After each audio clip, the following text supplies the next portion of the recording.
Assalamualaikum warahmatullahi wabarakatuh. Teman-teman, kembali lagi di Alim 88 Channel.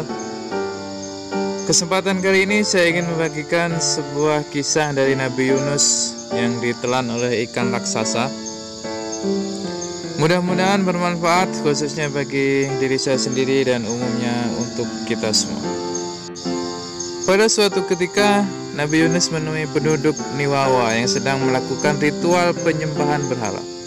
Kedatangan Nabi Yunus ditolak oleh penduduk, bahkan mereka mengolok-olok dan menghinanya. Sehingga hal ini menyebabkan Nabi Yunus marah dan meninggalkan mereka. Kemudian Allah Subhanahu wa Ta'ala meminta Nabi Yunus untuk memberitahukan kaum kepadanya bahwa Allah akan memberikan azab. Saat meninggalkan kampung Niwawa, Nabi Yunus tidak mengharapkan keimanan para pendukungnya. Beliau pergi dengan perasaan penuh amarah dan kecewa dengan kaumnya. Setelah penduduk mengucapkan bahwa Nabi Yunus telah pergi, maka azab benar-benar diturunkan oleh Allah. Para penduduk sadar bahwa azab ini datangnya dari Allah. Maka sejak itu mereka memutuskan untuk bertobat kepada Allah Subhanahu wa Ta'ala. Ketika azab datang, Allah melihat adanya kejujuran tobat yang dilakukan oleh kaum, berdoa menyebut nama Allah. Mereka berdoa kepada Allah karena takut azab yang telah menimpanya, sehingga Allah azab tersebut yang termaktub dalam surat Al-Quran yang artinya, dan mengapa tidak ada penduduk suatu kota yang beriman, lalu imannya itu bermanfaat di samping kaum Yunus. Ketika mereka kaum Yunus itu beriman, kami hilangkan dari azab mereka yang menghinakan kehidupan dunia, dan kami beri kesenangan kepada mereka sampai kepada waktu yang tertentu. Quran Surat Yunus ayat 98. Melihat peristiwa azab yang menimpa penduduk Niwawa, Nabi Yunus tetap meninggalkan kampung tersebut. Padahal Allah belum menunjukkan beliau untuk pergi meninggalkan para kaumnya. Namun Nabi Yunus sudah terlanjur marah kepada kaumnya. Setelah itu Nabi Yunus pergi ke tepi laut dan menaiki sebuah kapal. Tiba-tiba kapal yang dinaiki beliau oleng, terombang-ambing karena dahsyatnya ombak. Untuk mengatasi kapal yang oleng ini, para penumpang memutuskan untuk mengurangi barang-barang bawa ke laut. Barang-barang yang dilemparkan ke laut tak cukup untuk memuat beban, sehingga para penumpang membuat kesepakatan agar jumlah orang yang menumpang juga dikurangi, dan salah satu harus memilih diri ke laut. Kemudian para penumpang kapal memutuskan untuk membuat undian. Kali ini disepakati bahwa siapa saja yang keluar namanya, maka harus tersedia diri ke laut. Setelah dilakukan undian, maka Nabi Yunus yang keluar. Para penumpang tak enak hati karena melihat Nabi Yunus yang harus berinisiatif ke laut. Akhirnya mereka mengundi lagi yang keluar tetap Nabi Yunus hingga 3 kali berturut-turut. Dengan perasaan pasrah, Nabi Yunus akhirnya melemparkan tubuhnya ke laut. Setelah tubuh tenggelam ke dalam laut, Allah telah mengirimkan ikan yang sangat besar dan mengilhamkan kepada ikan tersebut agar menelan Nabi Yunus tanpa merobek dan melukainya. Akhirnya ikan tersebut benar-benar menelan Nabi Yunus tanpa harus merobek dagingnya dan mematahkan tulangnya. Saat berada di dalam perut ikan, Nabi Yunus hanya melihat kegelapan dan tidak ada makanan yang dapat dikonsumsi. Nabi Yunus akhirnya menyadari bahwa hal ini merupakan buah dari ketidaksabaran dalam menghadapi kaumnya, sehingga beliau berdoa dan memohon ampun kepada Allah. Hal ini sebagaimana yang tertuang dalam surat Al-Quran berikut ini yang artinya, dan ingatlah kisah Zunnun ataupun Nabi Yunus ketika ia pergi dalam keadaan marah, lalu ia menyangka bahwa kami tidak akan mempersempitnya atau menyulitkannya. Maka ia menyeru dalam keadaan yang sangat gelap bahwa tidak ada Tuhan yang berhak disembah kecuali Engkau. Maha suci Engkau, sesungguhnya aku termasuk orang-orang yang zalim. Maka kami telah memperkenankan doanya, menyelamatkannya daripada kedukaan, dan demikian kami selamatkan dari orang-orang yang beriman.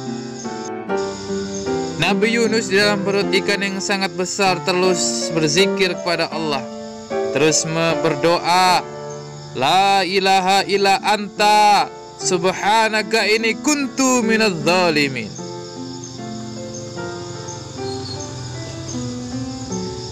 La ilaha illa anta subhanaka inni kuntu minadz zalimin. Terus berulang kali Nabi Yunus berdoa.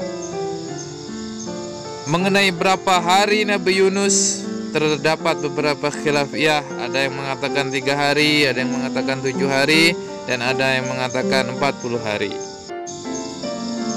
Allah Subhanahu wa ta'ala menkenankan doa Nabi yang mengeluarkannya dari perut ikan. Nabi Yunus dilemparkan di pinggir laut yang tandus dalam keadaan yang sakit. Kemudian Allah menumbuhkan sebatang pohon dari jenis labu untuk beliau konsumsi, sebagaimana dalam salah satu Al-Quran Allah berfirman, kemudian kami lemparkan dia ke daerah yang tandus sedang ia dalam keadaan yang sakit, dan kami tumbuhkan untuk dia sebatang pohon dari jenis labu. Quran Surat As-Safuat ayat 145 sampai 156. Setelah Nabi Yunus diperintahkan Allah untuk kembali menemui kaumnya, hal ini dilakukan untuk memberitahu bahwa Allah Subhanahu wa ta'ala telah menerima taubat para penduduk. Di samping itu, Allah juga akan memberikan mereka kenikmatan hidup hingga waktu tertentu, sebagaimana dalam salah satu surah Al-Quran, dan kami utus dia kepada 100.000 orang atau lebih, lalu mereka beriman. Karena itu kami anugerahkan kenikmatan hidup kepada mereka hingga waktu tertentu. Demikianlah kisah Nabi Yunus secara singkatnya. Tentu banyak pelajaran yang dapat diambil dari kisah ini. Yang pertama, bagaimana berdakwah, atau mungkin kita diberikan kesempatan, diberikan amanah oleh Allah untuk berdakwah, paling tidak untuk keluarga kita sendiri, tentu harus dengan kesabaran. Tentu pelajaran berikutnya adalah bagaimana Nabi Yunus melakukan kesalahan tetapi tetap kembali kepada Allah, tetap mengingat kepada Allah. Nabi Yunus tetap berzikir kepada Allah, dan Allah pun menolongnya. Kemudian daripada ini diceritakan oleh teman saya sendiri yang sedang mengalami kesulitan, hendaknya berzikir kepada Allah. Diceritakan teman saya ini sedang mengalami kesusahan, kemudian dia membutuhkan uang untuk esok harinya. Itu sebetulnya namanya tidak terlalu banyak, akan tetapi waktunya yang sangat singkat. Kemudian dari surat subuh dia berzikir dengan doa Nabi Yunus, La ilaha illa anta subhanaka inni kuntu minadz zalimin, terus menerus, tidak terhitung sampai berapa ribu, sampai jam 10 pagi. Dari subuh tadi sampai jam 10 pagi selesai niatnya mau makan, pulang ke rumah. Setelah makan ingin kembali lagi berzikir, tetapi ketika pulang ke rumah HP berdering. Di situ dinyatakan ada uang untuk menolongnya esok hari, bahkan lebih. Dari sini diceritakan bahwa ketika dalam kesempitan hendaknya tetap mengingat kepada Allah Subhanahu wa ta'ala. Bagaimana Nabi Yunus menceritakan, dan bagaimana teman saya sendiri yang mungkin bisa dibilang salah satu ustadz juga telah mengalami kesulitan tetapi tetap berzikir kepada Allah dan Allah membantunya.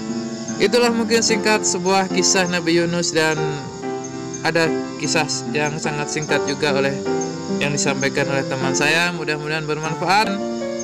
Kalau ada kesalahan saya mohon maaf, kepada Allah saya memohon ampunan. Saya akhiri, wassalamualaikum warahmatullahi wabarakatuh.